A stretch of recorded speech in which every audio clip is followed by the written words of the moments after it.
नमस्कार. IPL वरती मी आपलं स्वागत करतो.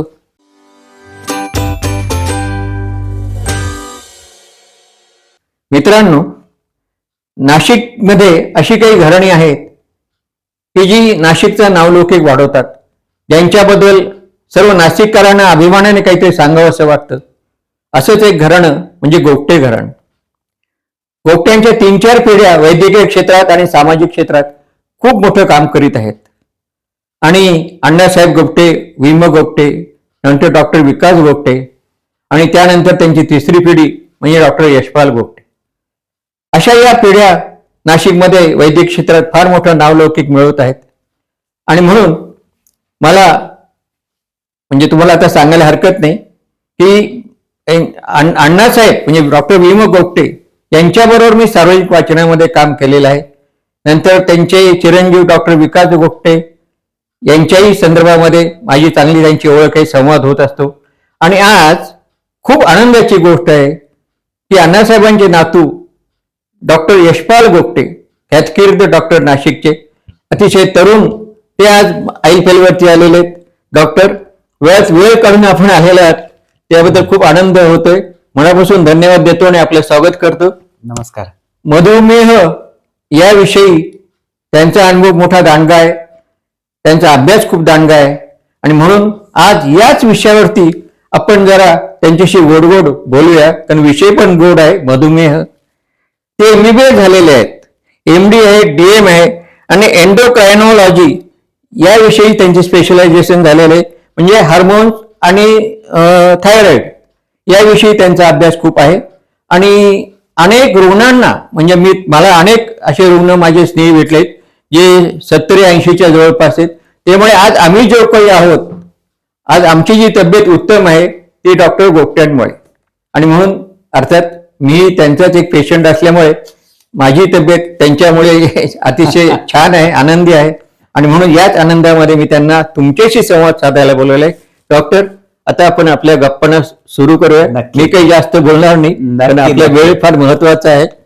तर आपण या क्षेत्राकडे म्हणजे वडील आजोबा या क्षेत्रामध्ये होते, पण लहानपणापासून या क्षेत्राबद्दल आपल्याला ओढ आहे का, ओढ होती का?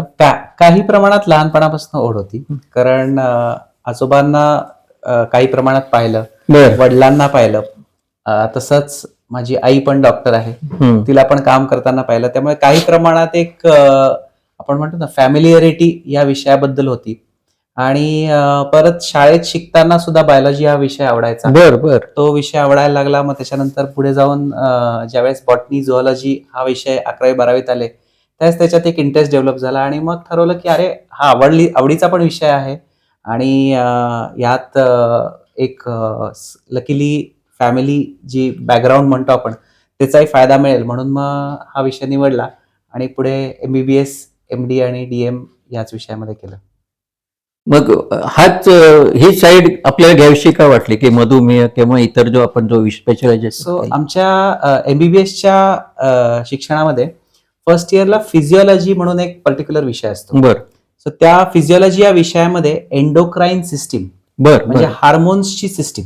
सो ही हार्मोन्सची सिस्टीम इतकी अफलातून असते आणि जादुई असते, तर त्याच्याबद्दल कुठेतरी एक कुतूहल निर्माण झालं.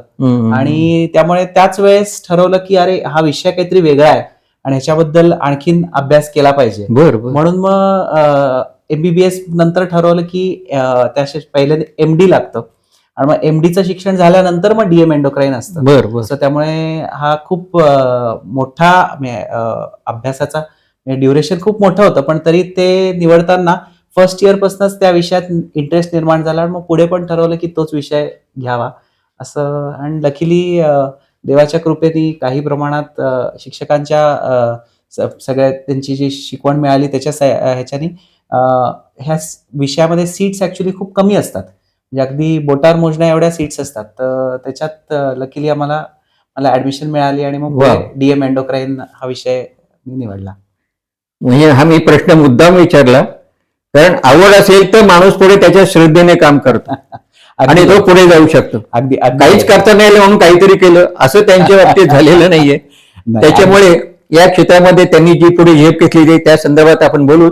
आता मुख्य म्हणजे आम्हाला माहिती आहे की तुम्ही कोणाकडे भेटायला गेलात आणि सांगितलं की मला मधुमेह झाला, शुगर आहे, डायबिटीज आहे, तर तुम्हाला इतकी काही त्या ठिकाणी उपाययोजना लोक सांगतात की या बाबाकडे जा, या डॉक्टरकडे जा, अमुक घे, सकाळी हा काढा घे, रात्री हा काढा घे, आणि या सगळ्या गोंधळामध्ये तुमचा मधुमेह कधीच बरा होत नाही. आणि म्हणून वेळीच डॉक्टरकडे जाण्यासाठी डॉक्टरांचा सल्ला महत्वाचा. डॉक्टर, मधुमेह म्हणजे काय आणि मधुमेह संदर्भामध्ये आपण आपल्याला आमच्या श्रोत्यांना नक्की सगळी माहिती सांगावी. अगदी बरोबर. सो मधुमेह म्हणजे त्याला इंग्लिशमध्ये डायबिटीज मेलिटस असं म्हणतात. सो रक्तात ज्यावेळेस साखर एका प्रमाणाच्या वर वाढते त्याला आपण मधुमेह असं म्हणतो. सो बेसिकली जर उपाशीपोटीची शुगर तुमची ही 126 पेक्षा जास्त असेल आणि जेवणानंतरची शुगर किंवा पर्टिक्युलरली ग्लुकोज पाजल्यानंतरची शुगर ही जर तुमची 200 पेक्षा जास्त असेल तर त्याला मधुमेह किंवा त्याला डायबिटीज असं म्हणतात. आता विचार करण्यासारखा प्रश्न आहे की हे आकडे आले कुठून. आता 126 असा काहीतरी विचित्र आकडा कशाला, म्हणजे त्यांनी राऊंड फिगर, आपण हिशोबातही राऊंड फिगर करत असतो की 129 वगैरे झालं की 130 करून टाकू, तसं 126 हा आकडा आला कुठून. सो 125 का नाही ठेवावा किंवा 120च का नाही करून टाकावा. सो एक लोकांना ह्याच्याबद्दल एक काहीच माहिती नसतं की हा आकडा आला कसा. तर त्याच्यात फार पूर्वी WHO वर्ल्ड हेल्थ ऑर्गनायझेशननी ज्या पर्टिक्युलर काही पॉप्युलेशन्स आहेत जगामधल्या, खास करून जसे की इजिप्शियन्स, मग नंतर काही पीमा इंडियन्स म्हणून, अशा लोकांना डायबिटीजचा त्रास सगळ्यात जास्त होत असतो. तो अशा पॉप्युलेशनची स्टडी केली आणि असा अभ्यास केल्यावर त्यांना जाणवलं की त्यांना डोळ्यावर परिणाम जो होतो डायबिटीज, ज्याला आम्ही आमच्या भाषेत रेटिनोपॅथी म्हणतो. सो साधारण डायबिटीजची साखरेची उपाशीपोटीची पातळी ही ज्यावेळेस 126च्या वर जाते किंवा जेवणानंतरची पातळी ही 200च्या वर जाते, त्यावेळेस सडनली डायबिटिक रेटिनोपॅथी म्हणजे डायबिटीजमुळे होणाऱ्या रेटिनाचा त्रास ह्याचा प्रमाण अचानक वाढतो. म्हणून मग हे आकडे घेण्यात आले. तेवढंच नाही तर ह्याच्या आधीचे आकडे, ज्याला आम्ही 100 ते 126 आणि जेवणानंतरची साखर ही 140 ते 200, या गटाला हाय रिस्क डायबिटीज किंवा त्याला प्री डायबिटिक असं म्हटलं जातं. कारण अशा लोकांनाही डायबिटीज होण्याची शक्यता जास्त असते, त्यांना डायबिटीजचे कॉम्प्लिकेशन्स होण्याची पण शक्यता जास्त असते, पण ती डायबिटीज पेक्षा थोडीशी कमी असते. बरं. आता हा अनुवंशिक आहे का मग? सो लहान मुलांमध्ये सुद्धा पुष्कळदा दिसतो. सो सगळ्यात पहिली गोष्ट आपण समजून घेऊया की डायबिटीजचे अनेक प्रकार आहेत.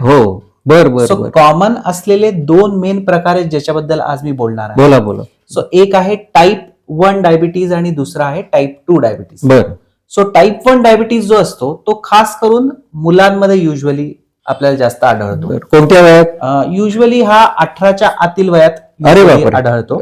अगदी म्हणजे अगदी 6व्या महिन्यापासून ते 18 वर्षाच्या आतील अशा लहान मुलांमध्ये आढळला जातो. सो ह्याच्यामध्ये युजली काहीतरी कारणाने त्यांचं स्वादुपिंड, जिथून इन्सुलिन निर्माण होत असतं, तर ते स्वादुपिंड कम्प्लिटली डिस्ट्रॉय झालेलं असतं, म्हणजे कामच करत नाही. सो अशा पेशंट्सना टाईप 1 डायबिटिक असं म्हटलं जातं. पूर्वी ह्याचं नाव होतं इन्सुलिन डिपेंडंट डायबिटीज. कारण अशा टाईप 1 डायबिटीज असलेल्या व्यक्तींना इन्सुलिन शिवाय त्यांची साखर नियंत्रणात आणताच येत नाही. आणि एवढंच नाही तर इन्सुलिन जर घेतलं नाही तर ते डायबिटिक कीटो ऍसिडोसिस सारख्या एका सिव्हिअर कोमा सारख्या स्टेटमध्ये जातात आणि त्याच्यात ते आयुष्य पण गमावू शकतात. असा सिव्हिअर असा आहे हा टाईप 1 असतो. टाईप 1 डायबिटीज हा युजली अनुवंशिक नसतो, तो होतो नशिबानी होतो, कोणालाही होऊ शकतो. आणि दुसरा प्रकार जो आहे तो टाईप 2, जो आपण कॉमनली आपल्याला आजूबाजूला आढळतो. हा टाईप 2 डायबिटीज जो आहे हा एका पर्टिक्युलर कारणामुळे नाही होत, तर हा मल्टीफॅक्टोरियल आहे. मल्टीफॅक्टोरियल म्हणजे काय? अनेक कारण ह्याच्यासाठी म्हणजे कारणीभूत असतात. त्यात अनुवंशिकता हा खूप मोठं कारण आहे. सो हेरिडिटी ज्याला आम्ही म्हणतो किंवा जेनेटिक्स ज्याला आम्ही म्हणतो, सो तो एक मोठं कारण आहे. पण त्याच्या व्यतिरिक्त इतर पण कारण, जशी तुमची लाईफस्टाईल आहे, मग तसंच तुमचा असलेला मानसिक ताणतणाव, मग नंतर तुमचा आहार विहार याकडे असलेलं लक्ष किंवा दुर्लक्ष हे त्याला काही प्रमाणात कारणीभूत असतात. काही लोकांमध्ये काही औषधं घेतल्यामुळे पण डायबिटीस होऊ शकतो. सो अशी अनेक कारण आहेत, पण मेन टाईप 2 डायबिटीज मध्ये युजली जेनेटिक्स हा एक बरेच वेळा एक त्याचं फाउंडेशन म्हणता येईल किंवा जेनेटिक्स हा त्याचा एक इम्पॉर्टंट पार्ट म्हणता येईल आणि त्याच्यावर नंतर आणखीन फॅक्टर्स ऍक्ट करतात आणि मग टाईप 2 डायबिटीस. अनेकांचा असं समज आहे की मानसिक ताण हाच त्याचा मुख्य, म्हणजे टेन्शन असणं वगैरे हा एक त्याचा फार मोठा भाग आहे. खरं आहे काय? सी मानसिक ताण ही एक पार्ट आहे, बरं. पण जेनेटिक्स किंवा तुमची बॉडी टेंडन्सी असल्याशिवाय मानसिक ताण येत नाही. हा, बरोबर. सो त्यामुळे नुसतं मानसिक ताण आला म्हणून डायबिटीस झाला हे असं होत नाही. सो युजली ज्यांना डायबिटीसची टेंडन्सी असते किंवा ज्यांना डायबिटीस होण्याची प्रकृती असते अशा लोकांमध्ये जर मानसिक ताण आला तरच डायबिटीस त्या टाईप 2 डायबिटीस किंवा मधुमेह होऊ शकतो. मधुमेह आहे हे लवकर जाणवत नाही, म्हणजे खूप आपल्याला कळतच नाही की आपल्याला मधुमेह आहे, शुगर वाढली, डायबिटीस आहे. हे अगदी एखाद्या तपासणीला गेले की मग ते आपल्याला आढळतं. मग असं का बाहेरून काही दिसतच नाही आजारपण? अगदी अगदी बरोबर आहे. सो साधारण 50% लोकांना मधुमेह हा युजली काहीतरी कारणाने कळतो. म्हणजे जसं की इन्शुरन्सच्या चेकअपसाठी गेले त्याच्यात कळलं किंवा कुठेतरी छोटासा ब्लड कॅम्प चालू आहे आणि तिकडे पहिल्यांदा कळलं. सो 50% लोकांना मधुमेह ज्या वेळेस होतो त्यावेळेस सिम्पटम्स म्हणजे मधुमेहाची काहीच लक्षणं नसतात. हे का होत असतं? कारण सगळ्यात महत्वाचं बॉडीमध्ये एक सगळ्यात महत्वाचं आपल्याला दिलेली देणगी म्हणा, पण ती या ठिकाणी देणगी न ठरता ती आपल्या इथे या ठिकाणी शाप ठरतो. तो म्हणजे कॉम्पेन्सेशन करण्याची कपॅसिटी. म्हणजे बऱ्याच जणांमध्ये रक्तातली साखर खूप हळूहळू हळूहळू वाढत जाते. आणि ती हळूहळू वाढल्यामुळे बॉडी त्या साखरेला काही प्रमाणात ऍडजस्ट होत असते. म्हणून मग त्यांना ती लक्षणं कळत नाहीत किंवा जाणवत नाहीत. आणि 50% लोकांमध्ये ही वाढ खूप झपाट्याने होते. मग अशा वेळेस त्यांना युजली सिम्पटम्स येतात. सिम्पटम्स किंवा लक्षणं येतात, म्हणजे जसं की लघवीला वारंवार जाणं किंवा तोंड कोरडं पडणं, तहान लागणं, काही लोकांमध्ये वेट लॉस किंवा वजन कमी होणं, ही त्याची काही लोकांची लक्षणे असतात. पण स्पेसिफिकली 50% लोकांमध्ये, कारण त्यांच्यामध्ये ती वाढ खूप हळूहळू हळूहळू होत असते. अगदी बरोबर. म्हणून पण एक लक्षात घ्या की वाढ जरी हळूहळू होत असली तरी हा डायबिटीज किंवा मधुमेह आतून काही ना काहीतरी शरीर पोखरतच असतो. त्यामुळेही या आजाराचं दुसरं नाव आहे म्हणजे सायलंट किलर. आपण ऐकलं असेल, शांतपणे जीव घेणारा आजार, म्हणून तो सायलंट किलर आहे. सो त्यामुळे जरी लक्षणं नसतील पण साखरेची पातळी जास्त असेल तर या संदर्भात नक्कीच काळजी घेणं गरजेचं आहे. आता या म्हणजे हा मधुमेह होऊ नये, बरोबर, म्हणून साधारण आपण काही पूर्व काळजी घेता येईल. सो मधुमेह होऊ नये ह्याच्यासाठी काळजी घेण्यासाठी एक तरुणांना आपण थोडासा सल्ला, अगदी सल्ल्याच्या दृष्टिकोनातनं, सगळ्यात पहिली गोष्ट ना, मधुमेह कोणाला होतं हे समजणं गरजेचं आहे. की ज्यांच्याकडे जेनेटिक्स आहे, म्हणजे युजली अनुवंशिकता आहे, अशा लोकांमध्ये मधुमेह होण्याची शक्यता ही खूप, म्हणजे ज्यांना आपल्या आई वडिलांना आहे असं कळलेलं आहे, आईला अधिकाधिक काळजी घेणं. अगदी बरोबर. आईला आहे, वडिलांना आहे, एवढंच नाही तर आत्याला आहे, काकाला आहे, मामाला आहे, मावशीला आहे. थोडक्यात रक्ताचे तुमचे जे नातेवाईक आहेत, ज्याला आम्ही आमच्या मेडिकल लँग्वेज मध्ये ब्लड रिलेटिव्ह असं म्हणतो. सो अशा लोकांपैकी कोणाला जर डायबिटीज असेल तर तुम्ही हाय रिस्क कॅटेगरीमध्ये येता. युजली जर का अनुवंशिकता नसेल तर युजली डायबिटीज होण्याची शक्यता बऱ्यापैकी कमी असते. लक्षात. ह्याचा अर्थ असा नाही की त्यांनी काळजी घेणं गरजेचं नाही, पण जर तुम्हाला काही वर्ष पुढे ढकलायचं असेल किंवा होऊ द्यायचं नसेल, त्याच्यात उत्तम म्हणजे दोनच गोष्टी आहेत. एक तर म्हणजे उत्तम केलेला योग्य असा आहार, आणि दुसरं म्हणजे विहार. म्हणजे या दोन गोष्टी जर पाळल्या तर काही अंशी तुम्ही तो पुढे ढकलू शकता किंवा त्याला होणं काही प्रमाणात टाळू शकता. बरोबर. आपण म्हणतो सगळे आजार पोटातूनच निर्माण होतात. अगदी बरोबर. तर तुम्ही पहिल्यापासून जर आहाराची काळजी घेतली तर नक्कीच हे होईल. तसंच व्यसनांपासून जर तुम्ही दूर राहिला, म्हणजे तंबाखू आहे, दारू आहे, स्मोकिंग आहे, तर हे व्यसन पण डायबिटीजला काही प्रमाणात कारणीभूत असतात. सो ह्याच्यापासून पण दूर राहणं. आणि आजकालचं व्यसन जे आहे ते म्हणजे स्क्रीन टाइमचे व्यसन. सो स्क्रीन खूप पाहणं आणि त्याच्यामुळे तुमचा व्यायामाचा वेळ कमी होणं किंवा नुसतं फिरण्याचं वेळ कमी होणं. सो हा सुद्धा एक मोठं कारण आहे. सो ते सुद्धा आजकाल स्क्रीनचं व्यसन पण एक मोठं व्यसन झालंय. अगदी बरोबर. सो ते पण काही प्रमाणात या आजाराला कॉन्ट्रीब्युट करतं. आता घरगुती उपचार याच्यावर आहेत का? म्हणजे जसं आपण काही आजारांवरती दालचिनी घे, अमुक घे, तमुक असे घरगुती उपचार पण असतात. तसे काही उपचार असतात का? सो स्पष्ट सांगायचं झालं तर सगळ्यात पहिले आपण तुमच्याकडे पेशंट नाही यावेळी बरोबर आहे. म्हणजे पण तरी काही घरगुती उपचार आपण करतो की आता अमुक झालं तर अमुक घे बा, तसं काही किरकोळ औषधं असतात का घरी? सो हा विषय सांगण्याच्या आधी मी एक थोडस मेडिकल बॅकग्राऊंड तेच महत्वाचं. थोडासा अनेकांना काहीच माहिती नाही. अगदी बरोबर. सो थोडासा किचकट आहे पण बरोबर हे म्हणजे तेवढं फक्त मला जरूर सांग. सो बेसिकली डायबिटीज हा होण्याच्या मागचं कारण ह्याच्यात एक मी हे खास करून टाईप 2 डायबिटीज बद्दल बोलतोय. टाईप 1 डायबिटीज हा कम्प्लिटली नशिबानी होतो. हा लहान मुलांमध्ये असतो. त्याला इन्सुलिन शिवाय पर्याय नाही. हे अगदी 100%. म्हणजे टाईप 1 डायबिटीजनी इन्सुलिन बंद करणं हे सुसाईड सारखं आहे. त्यामुळे टाईप 1 डायबिटीज बद्दल आपण बोलत नाहीये. टाईप 2 डायबिटीज बद्दल आपण खास करून बोलतोय. सो टाईप 2 डायबिटीज हा होण्याच्या मागचं कारण एक मोठ्या बहुतांशी मेजॉरिटी सायंटिस्ट मानतात. त्याला आम्ही आमच्या भाषेत ट्विन सायकल हायपोथिसिस असं म्हणत असतो. सो ट्विन सायकल हायपोथिसिस काय आहे हे समजून घेऊया. सो बेसिकली ह्या ट्विन सायकल हायपोथिसिसच्या म्हणण्यानुसार डायबिटीज हा कम्प्लिटली खाण्याचा आजार आहे. सो डायबिटीज हा कम्प्लिटली खाण्याचा आजार आहे. सो तुम्ही ज्या वेळेस जास्त खाता आणि खास करून कॅलरीज जास्त खाता, सो त्यावेळेस या एक्सेस कॅलरीज सगळ्यात पहिले जाऊन तुमच्या लिव्हरमध्ये फॅट्सच्या रूपाने जमा होतात. या फॅट्सच्या रूपाने ज्यावेळेस लिव्हरमध्ये जमा होतात त्यावेळेस एका मर्यादेच्या वर ज्यावेळेस त्या फॅट्सच्या रूपातल्या लिव्हरच्या ज्या काय जमा झालेल्या कॅलरीज आहेत किंवा तिकडे ती चरबी आहे, ती जमा झालेली चरबी जस एका लिमिटच्या वर वाढते त्यावेळेस ती रक्तामध्ये आणखीन स्प्रेड होते. ती ट्रायग्लिसराईड या माध्यमातून स्प्रेड होते आणि ती पॅनक्रियासचं कार्य कमी करते.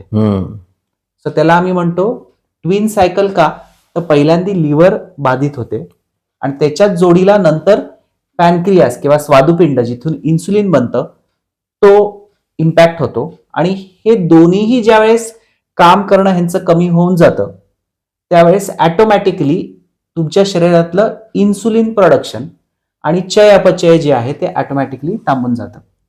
सो त्यामुळे जर तुम्हाला डायबिटीज घरी काही प्रमाणात उपाय करायचे असतील किंवा काही प्रमाणात घरी तुम्हाला लक्ष द्यायचं असेल की डायबिटीज मला झालाय पण त्याला मला औषधं कमीत कमी घ्यायची, तर अशा वेळेस काय करायचं तर उत्तम म्हणजे तुमचा हा कॅलरी बॅलन्स जो आहे तो कमी करायचा. म्हणजे जे तुम्ही म्हटलं तसं एक्सेस आपण कॅलरीज खातोय ते सोपा उपाय, ते एक्सेस कॅलरीज कमी करायचा. आणि तो जर तुम्ही केला तर ऑटोमॅटिकली काय होईल की तुम्ही काही प्रमाणात डायबिटीज घरच्या घरी कंट्रोल करू शकता. आता कॅलरीज बद्दल एक मला फक्त सांगायचंय की बरेचसे जे डायबिटीज असलेले रुग्ण असतात त्यांना एक ना गोड गैरसमज असतो. काय असतो तो म्हणजे ना की डॉक्टर आम्ही तर खूप कमी खातो. का असा गैरसमज असतो? कारण ते खाताना ऍक्च्युअली खरंच कमीच खात असतात पण ते त्याच्यातल्या कॅलरीज बघत नसतात. आता मी उदाहरण देतो की सपोज एका माणसाने एक बाकरवडी खाल्ली किंवा एक अर्धी वाटी चिवडा खाल्ला आणि दुसऱ्या माणसाने सपोज 4 काकड्या खाल्ल्या, तर दिसायला 4 काकड्यावाल्याने क्वांटिटी वाईज जास्त खाल्लं पण त्या 4 काकड्यावाल्यांनी कॅलरी वाईज कमी खाल्लं, हम्म. ऍज अगेन्स्ट एक बाकरवडी फार छान जरी उदाहरण दिसायला दिलं. हम्म. दिसायला छोटी असली तरी ती कॅलरी वाईज मोठी आहे. मोठे. आणि ही चूक खूप वेळा करत असतात. हम्म. सो त्यामुळे मी कमी खातो म्हणजे कमी कॅलरीजनी खातो. हम्म. मग कमी कॅलरीजनी कसे खाणार, तर त्याच्यासाठी सोपा उपाय आहे. तो उपाय काय म्हणजे, तर कमीत कमी प्रक्रिया केलेली अन्न खायची. म्हणजे काय की जी देवानी बनवली ती तशीच्या तशी घ्यायची. हम्म. म्हणजे मग त्याच्यात काय आलं, तर त्याच्यात आलं फक्त सगळे सॅलड्स आले, दही आलं, ताक आलं. ह्याला काही आपण प्रक्रिया करत नाही. बरोबर आहे. बरोबर. सो ह्याच्यावर काहीच प्रक्रिया केली फार नाही. सोपा उपाय आहे. सो ह्या गोष्टी तुमच्या 70 ते 80% जेवणामध्ये हव्या. त्यानंतर 20 ते 30% प्रक्रिया केलेल्या गोष्टी हव्या. हम्म. प्रक्रिया केलेल्या गोष्टी म्हणजे काय, तर पोळी आली, भाकरी आली, भाजी आली, हम्म. या सगळ्या प्रक्रिया केलेल्या गोष्टी आहेत. हम्म. सो आपल्या डोक्यात प्रक्रिया केलेली गोष्टी म्हणजे हॉटेलमधली गोष्ट आणि घरातली गोष्ट म्हणजे प्रक्रिया केलेली गोष्ट नाही, असते. असं सो हॉटेलमधलं अन्न आणि घरातलं अन्न हे प्रक्रिया केलेल्या अन्नामध्येच येतं. येतं. बरोबर. लक्षात. सो ह्या प्रक्रिया केलेल्या गोष्टी ज्या आहेत त्या कमीत कमी ठेवणं, आणि अति प्रक्रिया केलेल्या गोष्टी म्हणजे ज्याला पॅकेट आयटम्स म्हणूया, म्हणजे बेकरी आहे किंवा बाकरवडीसारखे पदार्थ आहेत, नमकीन आहे, फरसाण आहेत, या गोष्टी अतिशय कमी म्हणजे जवळजवळ नगण्य ठेवणं. तसंच साखर आणि गूळ यापासनं दोन्हींपासनं दूर आहे. कम्प्लिटली दूर राहणं. कारण हा लोकांना एक गैरसमज असतो की डायबिटीज वाल्यांना गूळ चालतो, हम्म. साखर नाही चालत. हम्म. साखर नाही चालत पण गूळ चालतो. गोड झालं. सो हा गैरसमज आहे. हम्म. सो हा गैरसमज नका ठेवू.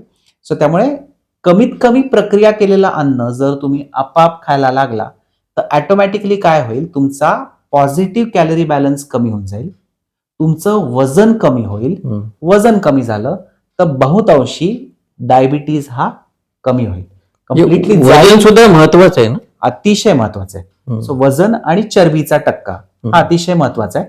तो जेवढा कमी असेल तेवढा युजली डायबिटीज पासून तुम्ही दूर राहाल.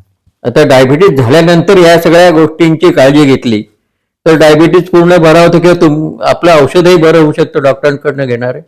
राईट. सो तुम्ही जर टाईप 2 डायबिटीज मध्ये असाल हम्म. आणि तुमचं आजचं जे काय वजन आहे हम्म. त्याच्या जर तुम्ही 15 ते 20% वजन कमी केलं ना हम्म. तर बरेच वेळा डायबिटीज जातो. बरोबर. सो कुठल्याही व्यक्तीने 15 ते 20% त्यांनी वजन कमी केलं, बरं. सपोज 100 किलोचा व्यक्ती आहे आणि त्यांनी त्याचं वजन सपोज 85 किंवा 80 पर्यंत तो खालती घेऊन आला हम्म. तर शक्यतो त्याचा डायबिटीस अरे वा. जर निघून जातो.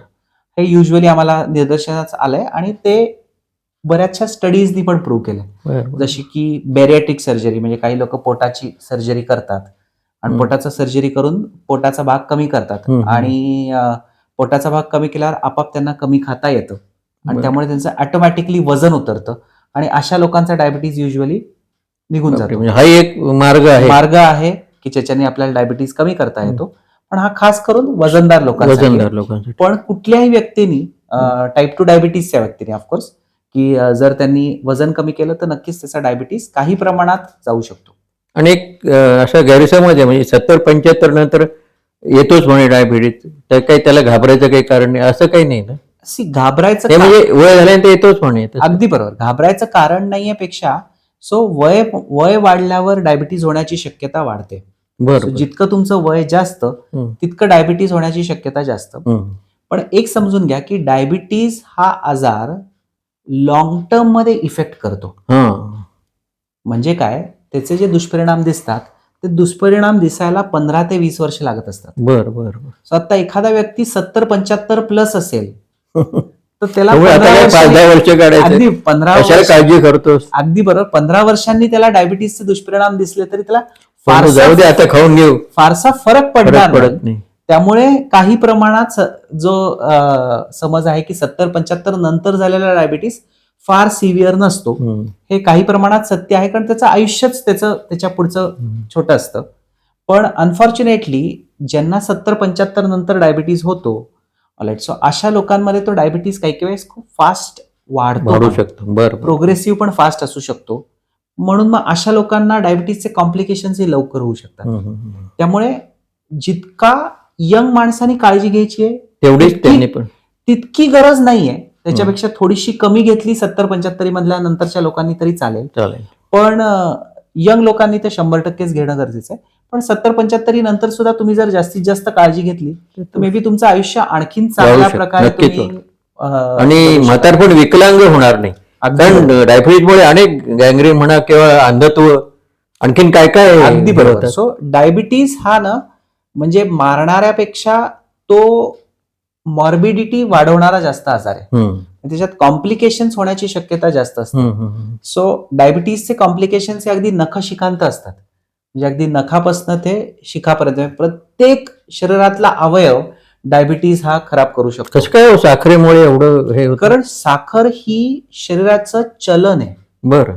लक्षात. सो साखर ही शरीराचं चलन आहे आणि चलनाचा अतिरेक झाला, जखमा लवकर बऱ्या होत नाहीत ना. जखमा बऱ्या होत नाहीत. तसंच डोळ्यामध्ये रेटिनावर परिणाम होतो. हम्म, तसंच किडनी खराब होऊन पुढे जाऊन डायलिसिसवर जाऊ शकतो. हम्म.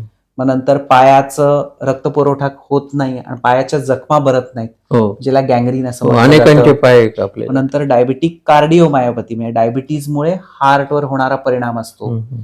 त्याच्या व्यतिरिक्त डायबिटीजमुळे मेंदूवर होणारा परिणाम असतो, बर ज्याला डायबिटिक डिमेन्शिया असं म्हणतात. बर बर. तसंच डायबिटीजमुळे तुमच्या म्हणजे स्मृतिभ्रंश सुद्धा होऊ शकतो. अगदी अगदी स्मृतिभ्रंशवर सुद्धा होऊ शकतो. तसंच डायबिटीजमुळे तुमची रोगप्रतिकार शक्ती कमी होते बर बर. आणि तुम्हाला कुठलंही इन्फेक्शन पटकन होण्याची शक्यता खूप वाढते. सो हे सगळे अनेक कॉम्प्लिकेशन्स आहेत, हे डायबिटीजचे कॉम्प्लिकेशन्स आहेत. म्हणून ह्याला ना मारण्यापेक्षा तो मॉर्बिडिटी वाढवणारा आजार हा आजार आहे. जास्त आहे. आता या सगळ्या गोष्टींचा खरोखरच फार उपयोगी आपण या सगळ्याच गोष्टी इतक्या छान तुम्ही सांगितल्यात की सगळ्यांना त्याचा उपयोग होणार आहे. पण आता आणखीन काही या संदर्भामध्ये तुम्ही सांगावं की जे माझ्या आकलनाच्या बाहेर आहे आणि तुम्हाला ते माहिती आहे की हे पण लोकांपर्यंत जायला पाहिजे. अगदी बरोबर. तर अशी माहिती तुम्ही नक्की आम्हाला सांगा असं मला वाटतं. सो मी ना व्यायामाबद्दल सांगू इच्छितो. सांगा ना. सो डायबिटीज असलेल्या व्यक्तींनी रेग्युलर व्यायाम करणं हे अतिशय गरजेचं बरं आहे. बरं. सो साधारण किती व्यायाम करावा हं. आणि कसा करावा हे डायबिटिक व्यक्तीला बरेच वेळा माहिती नसतं. हं. कारण केव्हाही त्यांना डायबिटीज झाला तर लोक सांगतात की अरे तुला आता पळायला लागेल, तू कंटिन्युअस धावायला लाग, 2-2 तास धाव. नाही. सो साधारण डायबिटीज असलेल्या व्यक्तीला रोजचा 30 मिनिटाचा व्यायाम पुरेसा असतो. तेवढंच नाही तर त्यांनी कमीत कमी आठवड्यातनं 2दा तरी जिम सारखा व्यायाम, बर बर बर. म्हणजे जिथे आपण वेट ट्रेनिंग म्हणतो ज्याला, किंवा वजन उचलण्याचा व्यायाम, हा करणं अतिशय गरजेचं आहे. तो करणं का गरजेचं आहे? कारण त्याच्याने तुमची स्नायूंची वाढ होते. बर. आणि स्नायू या खूप चांगल्या साखर जाळण्याच्या यंत्रणा आहेत. बर बर. सो शरीराने बनवलेल्या सगळ्या जे मशिनरी आहे त्याच्यामध्ये साखर जाळण्याची मशिनरी जी आहे ती स्नायूंमध्ये खूप छान आहे. त्यामुळे तुम्ही एक्सरसाइज केले, एस्पेशली वेट ट्रेनिंगचे एक्सरसाइज, नुसतं चालणं नको आहे. नुसतं चालणं हा एरोबिक लोक बहुतेक चालण्यावरतीच खुश असतात. तो तर गरजेचाच आहे, पण त्याच्या जोडीला वेट ट्रेनिंगचा एक्सरसाइज जास्त महत्वाचा आहे. बर बर. आणि खास करून मी एक उल्लेख करू इच्छितो इथे की जितकं तुमचं वय जास्त तितकं त्या माणसाने वेट ट्रेनिंग करणं जास्त गरजेचं आहे. बर बर बर. आपल्या इकडे एक गैरसमज असतो हा की जिम करणं हे यंग लोकांचं खूळ आहे. तर तसं नाहीये. तर जिम करणं हे ऍक्च्युअली वयस्कर लोकांचं जास्त सांगितलं. अगदी बरोबर. सो हे वयस्कर लोकांनी जास्त करायला पाहिजे. लोक म्हणजे आता हातपाय थकले, आता 60 झाली, नाही, आता काही मला खुर्ची सुद्धा उचलायची नाही. त्याच्यानंतरच ऍक्च्युली जिम ट्रेनिंग किंवा वेट ट्रेनिंग करायला पाहिजे. त्याच्या मागचं एक कारण म्हणजे डायबिटीज तर आहेच आहे, पण दुसरं म्हणजे डायबिटिक लोकांमध्ये फॉल्स होऊन फ्रॅक्चर, पडून फ्रॅक्चर होण्याची शक्यता पण जास्त असते इम्बॅलन्समुळे आणि या सगळ्या गोष्टींमुळे. सो जर जिम करणारा व्यक्ती असेल तर त्याचा बॅलन्स हा जाण्याची शक्यता कमी असते आणि तो पडून फ्रॅक्चर होण्याची पण शक्यता कमी असते. सो हा एक आणखीन एक व्यायामाचा फायदा नक्कीच होतो. त्या व्यतिरिक्त व्यायामाचा आणखीन एक फायदा म्हणजे व्यायाम करणारा व्यक्ती हा नेहमी पॉझिटिव्ह असतो. सो त्याच्यामध्ये खूप डिप्रेशन, निगेटिव्हिटी, नैराश्य या सगळ्या आजार होण्याची शक्यता खूप कमी असते. सो हे अनेक फायदे आहेत व्यायामाचे. त्यामुळे डायबिटिक प्रत्येक माणसाने आय थिंक व्यायाम करणं आणि रेग्युलर व्यायाम करणं हे अतिशय महत्वाचं आहे. तर तुम्ही व्यायामाचा फारच महत्वाचा मुद्दा सांगितला. पण काहींना हृदयविकार आता तरुणांना सुद्धा हृदयविकार झालेला आहे किंवा होता बीपी वगैरे, तर बीपी आणि शुगर याचा काही संबंध आहे? कारण हृदयविकार झाल्यानंतर म्हणजे त्याचं ऑपरेशन वगैरे झालेलं आहे, पण त्याने जर या ठिकाणी वजन उचलणे वगैरे अशा गोष्टी करू नये म्हणतात, मग त्याचं डायबिटीज वाढत नाही का जाणार? सो सगळ्यात या सगळ्या गुंता कसा काय सोडायचा? सो आपण बीपी आणि शुगरचा विषय घेऊया. त्याच्या आधी मी वेट ट्रेनिंग बद्दल सांगतो की तुम्ही बरं. विचारलं की हार्टचा आजार आहे आणि त्यांनी वेट ट्रेनिंग केलं तर त्यांना काय होईल.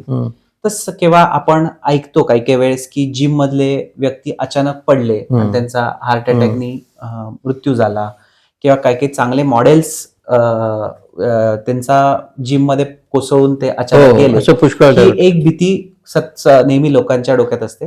सो एक ह्याच्यात आपल्याला सांगण्याचं मी सांगू इच्छितो की एक्सरसाइज आणि एक्झर्शन यामध्ये जी लाईन आहे ना ती खूप एकदम पुसट लाईन आहे. अगदी महत्वाचं आहे. लक्षात, एक्सरसाइज आणि एक्सर्शन मध्ये लाईन ही खूप पुसटशी आहे. तो तुमचे लिमिटेशन सांभाळून तुम्ही व्यायाम करणं गरजेचं आहे. सो लोक बरेच वेळा व्यायाम करायला जातात, ते काही प्रमाणात शो ऑफ करण्याच्या दृष्टिकोनातून जातात जिम मधला व्यायाम. सो असं काही गरजेचं नाहीये की तुम्ही 5 किंवा 10 किलो 15 किलो उचलायला हवा. सो वजन उचलण्याचा व्यायाम म्हणजे वेट ट्रेनिंग तुम्ही अर्धा किलोनी करू शकता. एवढंच काय तर वयस्कर जी लोक आहेत ते साध्या अर्धा लिटरच्या पाण्याच्या बाटल्या घेऊन व्यायाम करू शकतात. फार सोपं. तुम्हाला पाण्याच्या बाटल्या हलक्या वाटायला लागल्या की त्याच्यानंतर त्याच पाण्याच्या बाटल्यांमध्ये तुम्ही वाळू भरा. एकदा त्या तुम्हाला हलक्या वाटायला लागल्या मग तुम्ही 1 किलोच्या डंबेलवर 2 किलोच्या डंबेलवर शिफ्ट होऊ शकता. फारच छान. आपल्याला सगळ्यात महत्वाचं लक्षात ठेवायचंय की एक्सरसाइज करत असताना आपल्याला कुठेही इंजुरी होऊ नये, ह्याचं खूप लक्ष देणं आपल्याला गरजेचं आहे. कारण एक्सरसाइज होत असताना आपण जर इंज्युअर झालो तर अशा वेळेस मग तुमचा एक्सरसाइजचे तेवढे दिवस आणखीन वाया जातात. सो त्यामुळे एक्सरसाइज आणि एक्सर्शन यामधली लाईन ओळखणं आणि ती क्रॉस न होऊ देणं हे खूप गरजेचं आहे. तसंच प्रश्न आला बीपी मग नंतर डायबिटीज किंवा लोकांना कोलेस्ट्रॉल आणि डायबिटीज. सो मी म्हणेन की बीपी, कोलेस्ट्रॉल, डायबिटीज, हृदयविकाराचे आजार हे सगळे ना सख्खे भाऊ बहिणी आहेत. म्हणजे हे एकाच घरामध्ये युजली नांदतात. म्हणजे युजली त्यांचे आई वडील हे एकच आहेत. सो त्यामुळे हे एकाच घरामध्ये युजली नांदतात. त्यामुळे युजली ज्यांना शुगर असतो त्यांना बरेच वेळा बीपी होण्याची शक्यता खूप जास्त असते. आणि तसंच ज्यांना बीपी असतो त्यांनाही शुगर होण्याची शक्यता जास्त असते. कारण त्यांची युजली होण्याची कारणं ही सारखीच असतात. आणि त्याच्यात 2 मेन कारणं जी आहेत, महत्वाचं सांगितलं, जेनेटिक्स तर आहेच, पण 2 मेन कारणं म्हणजे व्यायाम कमी करणं आणि दुसरं चुकीचं खाणं. सो ही 2 मेन त्याचे आपल्याला त्यांचे आई वडील म्हणता येतील. सो त्यामुळे ते आई वडील सारखे असल्यामुळे त्यांची मुलं पण बरेच वेळा सारखीच असतात. त्यामुळे म्हणून या दोन्हीमध्ये एक खूप कॉमन रिलेशन आहे. तर मित्रांनो, अतिशय कमी वेळामध्ये मधुमेहाबद्दल, डायबिटीज बद्दल खूप माहिती आपल्याला अनेक अंगाने, त्याचे अनेक कंगोरे आपल्या पुढे डॉक्टर यशपाल गोगटे यांनी उलगडून दाखवलेले आहेत. आणि अतिशय म्हणजे औषधं ते उत्तम देतातच, परंतु त्यांनी आता जे जे काही मुद्दे मांडले ते इतके अचूक आणि सुंदर होते. अगदी सोपे सोपे बघा, म्हणजे व्यायामाचं त्यांनी महत्व सांगितलेलं आहे, वजन उचलणं का आणि कसं गरजेचं आहे तेही सांगितलेलं आहे. असे छोटे छोटे मुद्दे त्यांनी खूप सांगितले. अजून अनेक प्रश्न तुमच्याही मनात असतील. उदाहरणार्थ भात खावा की नाही, अमुक खावं की नाही, तमुक खावं की नाही, असे अनेक प्रश्न साधे साधे बाबडे अगदी लोकांच्या मनात असतात आणि तुम्हाला तर त्याचा अनुभव आहे. अगदी बरोबर. तुम्ही पेशंट तपासताना तुमच्यावर प्रश्नांचा भडीमार होत असेल आणि त्यांना उत्तर देता देता तुमची नाकेनऊ येत असतील की यांना कसं काय समजावं. भात खायचा आहे, भात आवडतोय. आता एक तेवढाच एक प्रश्न सांगून टाका, भात चालेल का? अगदी बरोबर. सगळ्यात पहिले एक लोकांना एक समज आहे की ज्वारी हे उत्तम अन्न आहे किंवा डायबिटिक प्रत्येक माणसाने ज्वारी खावी, गहू वगैरे खाऊ नये. त्याच्यात मी नेहमी सगळ्यांना एक सांगतो की देव हा कधीही कोणावर अन्याय करत नाही. सगळ्यांना तो समान लेखतो. तसंच देवाच्या नजरेतनं सगळे धान्य सारखी आहेत. तशी डायबिटिक माणसासाठी पण सगळी धान्य सारखी आहेत. म्हणजे काय की गहू, ज्वारी, बाजरी, नागली, मिलेट्स, तांदूळ हे डायबिटिक्ससाठी सारखेच आहेत. या सगळ्यामध्ये पिष्टमय पदार्थ किंवा कार्बोहायड्रेटचं प्रमाण जास्त आहे आणि ते प्रमाण जास्त असल्यामुळे डायबेटिक माणसाला त्याचा त्रास होणं किंवा त्याच्यातनं साखर वाढण्याची शक्यता जास्त आहे. त्यामुळे असं नाही की या गोष्टी खायच्या नाहीत, त्या महत्वाच्या आहेत, त्या अन्नामध्ये पाहिजे, पण त्याचं प्रमाण मात्र तुम्ही कमीत कमी ठेवा, हे जास्त गरजेचं आहे. तर त्यामुळे भात खाऊ शकता मित्रांनो, पण कमी प्रमाणात. सगळं खा पण पथ्य पाणी सांभाळा, सगळं थोडं थोडं खायचं आणि आनंदी राहायचं आणि कंटाळू नका. काय पथ्य पाणी खूप असतं, डॉक्टर खूप सांगतात, पण सगळं जर थोडं थोडं खाल्लं, आनंदाने खाल्लं तर ते नक्की पचणार आहे. आणि आत्ताचे विचार तर तुम्हाला खूपच मानवले असतील, जरूर त्याचा उपयोग करा. आणि तुम्हाला जर मधुमेह झाला असेल तर त्याच्यापासून जरूर मुक्तता करा. आणि आज डॉक्टर अतिशय सोप्या शब्दामध्ये आणि सखोल असं कुठल्याही या ठिकाणी गुंतागुंत न करता लोकांना, आमच्या श्रोत्यांना समजेल अशा सोप्या शब्दामध्ये तुम्ही हे सगळं विवेचन केलं. खूप आनंद झाला. वेळात वेळ काढून आपण या ठिकाणी आलात, खूप बरं वाटलं. आपल्या व्यावसायिक प्रगतीला मी शुभेच्छा देतो. अनेकांना तुम्ही बरं केलेलं आहे, अनेकांचं आयुष्य वाढवलेलं आहे. फार मोठं पुण्याचं काम आहे. तुम्हाला काशी यात्रा करण्याचं काहीच गरज नाहीये, एवढं पुण्याचं काम तुम्ही करतात. तेव्हा मित्रांनो, आपल्याला ही मुलाखत आवडली असेल, आवडलीच असणार, तर ती जरूर या ठिकाणी इतर तुमच्या वयस्कर मित्रांना पाठवा. तरुण घरामध्ये असतील तर त्यांनाही ती ऐकवा आणि त्यांनाही या न दिसणाऱ्या आजारापासून दूर ठेवा, अशी मी आपल्याला कळकळीची विनंती करतो. पुन्हा एकदा डॉक्टरांचे आभार मानतो आणि आपला निरोप घेतो. ऐल पैलला ज्यांनी सबस्क्राईब केलं नसेल त्यांनी जरूर करा. धन्यवाद. नमस्कार.